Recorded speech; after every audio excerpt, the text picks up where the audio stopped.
Hi there guys, welcome back to the channel. It's Turtle Jeff again here, and this is my video review for the Studio Series 86 Buzzworthy Bumblebee, Ironhide and Prowl. Now, if you've not seen this set before, it's basically a slight retool of two already existing figures.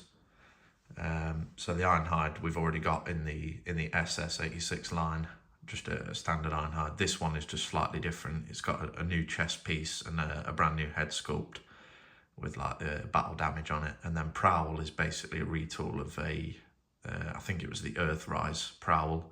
It's pretty much the exact same figure, just different head sculpt, different bumper on the front with some battle damage. I think I'm going to make this video a two-part review just so we can keep it fairly short and simple. I don't want to drag it on too long. So we'll just take a quick look at the packaging first, and then we're going to jump into the review of Prowl. I'm going to do Prowl first, and then I'll do Ironhide in part two. So here's the packaging.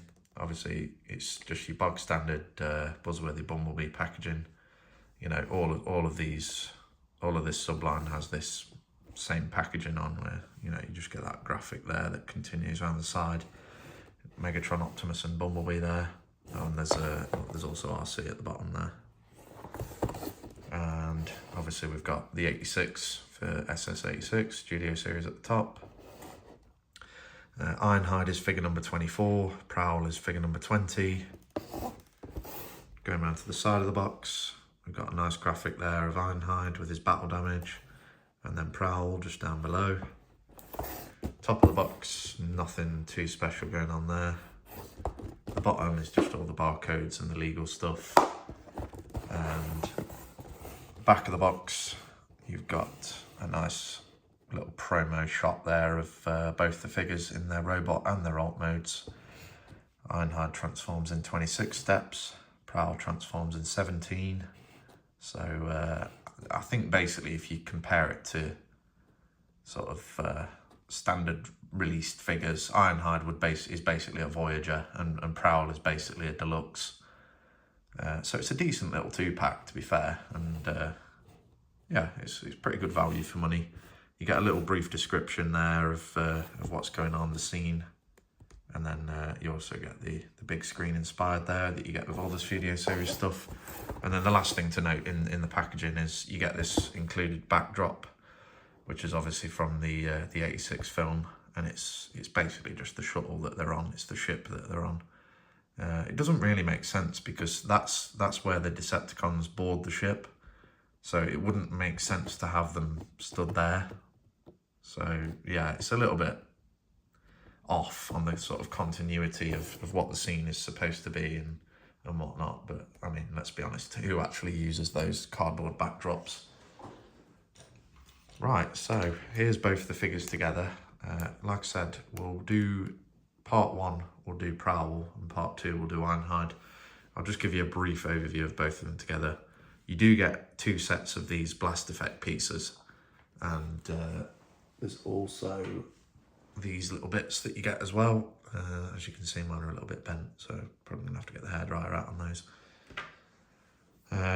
But yeah, you get plenty of these little blast effects, so you can definitely create some cool looking scenes. And most notably, the scene where they both get blasted to bits on board their ship. I'm just going to set Ironhide off to the side for now, because we're going to focus on Prowl for this video. And yeah, here we go. Here he is. Very nice looking figure. Like I say, you get a ton of these little blast effects, so you can basically put them in a load of different places. There's ports on the arms, as you just saw it was on there. You got more on that side, and then you also get a little post on the front of the chest, so you can tab one in there, and it sort of correlates with the battle damage to help you recreate that scene. And then you also get these little posts on the shoulders as well, so you can put them on there if you want to make it look like he's receiving some heavy fire. And also his blaster is compatible with these pieces too, so you can tab that on there if you want. Have him firing back at the Decepticons, pretty cool. Yeah, Like I say, you get quite a few of these pieces in the set, which is always good. Plenty of different options. This is his main accessory, as we've already seen. It's just a solid piece of white plastic. No paint on it or anything. You know, it's nothing too special, but it does the job. You know, it's a weapon, and it's included, so can't complain too much. The only other accessory you get is this little light bar piece, which it comes in its own little separate bag, so just be wary when you're emptying out the box that you make sure that you've got everything emptied out. You could very easily just throw it away. As you can see there, you can tab it onto the side of the blaster if you choose, or you can also tab it onto his arm like that, have it as maybe like some sort of little shield. But primarily it's basically just for the alt mode, so it just goes on the back there like that. Right, so I'm just going to remove his accessory and we'll have a quick look over the figure at the detailing and the paint. So here we go. Here's that nice new chest that we get with this guy. As you can see, he's got some very nicely sculpted cracked headlights, and then you've got this gnarly sort of robot innards detailing going on. You know, he's received quite a heavy hit there. Nice painted Autobot insignia on the chest, and then you get a brand new head sculpt with this guy as well. As you can see, he's looking pretty traumatized. Right, there's a little painted detail down there as well. You get these little decals on the sides here, legs, some black paint there for the bumpers. The rims for the alt mode are painted in a nice metallic silver colour, and then you get this bright sort of cell shaded effect blue colour, which this is basically what makes up the rear windscreen for the car, for the alt mode. I'm just going to spin him around to the back. As you can see, the doors have this nice black strip painted on them, and then this is the roof section for the alt mode. Obviously it just folds up as a little backpack while he's in robot mode. Nice and clean, not too much kibble on this guy. Obviously the door wings are supposed to be there, it's part of his character design. So yeah, it looks really good. I'm glad that they made this backpack roof section out of a solid piece of plastic. Sometimes, well, on some of the older figures, they've actually made this piece out of a transparent clear plastic, which they then paint over the top of, and yeah, it's very susceptible to cracking, that plastic. Obviously this solid plastic is a lot more sturdy, and obviously they've just painted this light blue colour over the top of it. I think it looks a lot better, and knowing that it's not going to crack as easily as that other plastic is a massive bonus, really. One thing to note on my copy is these little pieces here, which are basically intended to cover up the feet a little bit. I mean, obviously the feet are quite hollow, mainly due to the way it's engineered and the way that it transforms. You basically get these pieces that fold down to cover the gaps a little bit, but on this side I'm actually missing one, unfortunately. It wasn't loose in the box or anything, it just was not there. So I could probably get in touch with Hasbro and maybe get a replacement part sent out, but I'm not really that fussed, to be honest. They don't add a whole lot really, and you know, they fold up like that in the alt mode and you don't see it anyway, so yeah, I'm not too bothered. Right, so let's have a look at the articulation. So the head is on a ball joint, so it will go all the way around. You get upwards motion of about that far, downwards about that far, it's not too bad. Shoulders, they're on a hinge joint there, so you can go all the way out. They will also rotate 360 degrees. You've just got to sort of maneuver around that little door at the back there. You also get this little additional sort of joint here, which is basically just down to the transformation, but it does give you a little bit of extra height on the shoulders, which is all, you know, it's always nice. You get a rotation here, at the bicep. You get a bend just past 90 at the elbow, so that's quite nice. There's no backwards bend on that, that's as far as it will go. And then you also get a wrist swivel. Mine's quite tight on this. I'm guessing it'll just loosen up over time anyway, so it's not a problem. Waist is on a swivel, so that will go full 360. As you can see, the backpack doesn't hinder it at all, which is nice. Plenty of posability there. We'll just move his arms out the way so we can do the hips. The hips basically will go all the way out, so you can get full splits out of him. They will kick up to there, a nice high kick. They'll kick back to only there, sadly, because obviously this piece here is now colliding with that that grey plastic piece for the waist. So you can only go back about that far, which yeah, is a little bit of a shame. But if you manoeuvre this piece around like that, you can then kick back a little bit further. You get a thigh swivel,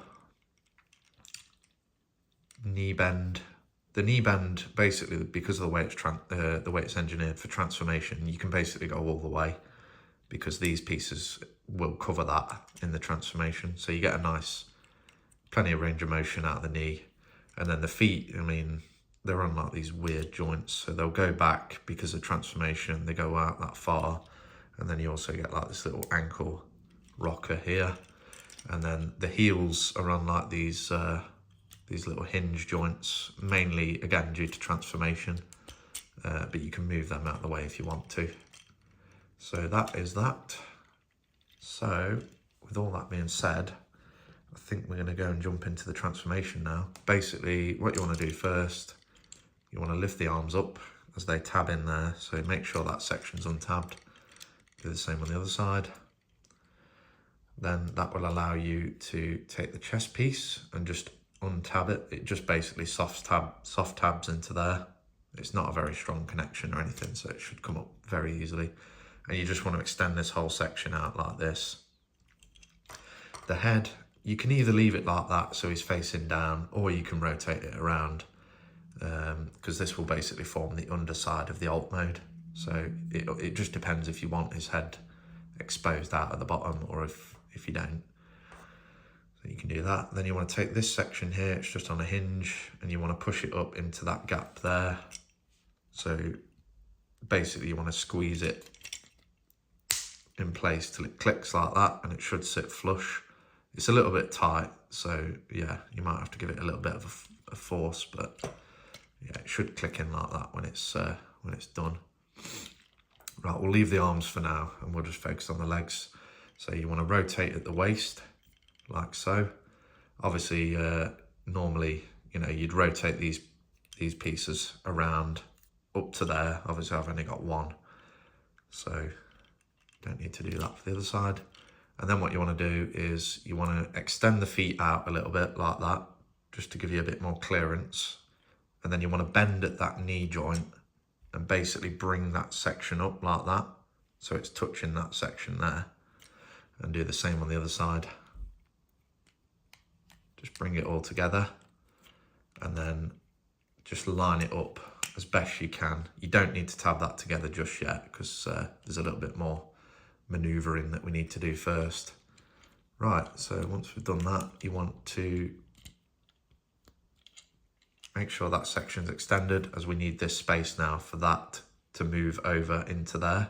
So you're basically going to rotate at the thigh swivel and just bring all this section up, and you basically just got to sort of squeeze it in and get this roof piece over the top of that, which again, I'm quite glad that they made this roof piece out of solid plastic, because it just adds to the longevity of it really. And then you just want to bring the feet round, and they're basically going to go over these pieces here. Again, you're just going to have to do a little bit of wiggling to get them over, and they should just click into place like that. It doesn't line up the best, but yeah, it is what it is really. So we can do the same thing on the other side like that, and then you can just take the middle bit and tab that all together.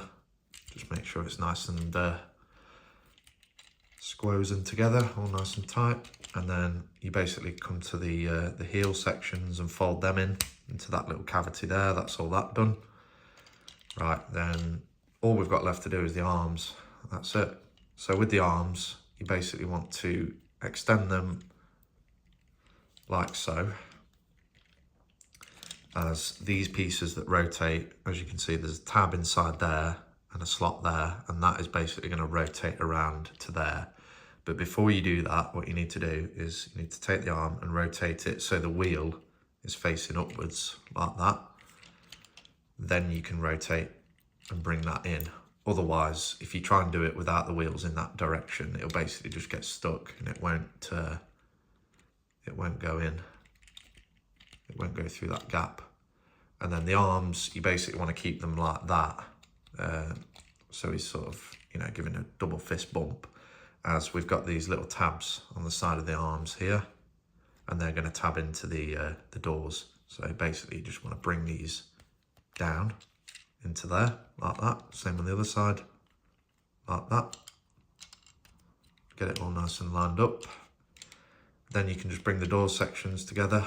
As you can see, there's a little tab there that's just going to go behind that piece. Do the same on the other side. Get it all clicked together. Make sure those arm tabs are in on the doors. And then just give it one last squeeze to make sure it's all together. And that's basically it. That is the alt mode. Done and dusted. Right, I'll just lower the camera down so you can see it a little bit better. Sorry guys. There we go, there he is in his alt mode. Yeah, it looks pretty good. Obviously, you know, there's a little bit of gappage here, which you can't really do a whole lot about, unfortunately. It's just the way that it goes together and, you know, the sort of lack of tabs that are in that section that hold it together. But yeah, it's a pretty nice looking alt mode. Some nice paint on the alloys.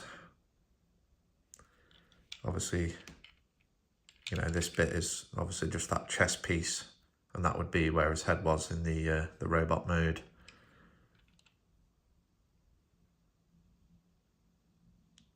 Pretty decent.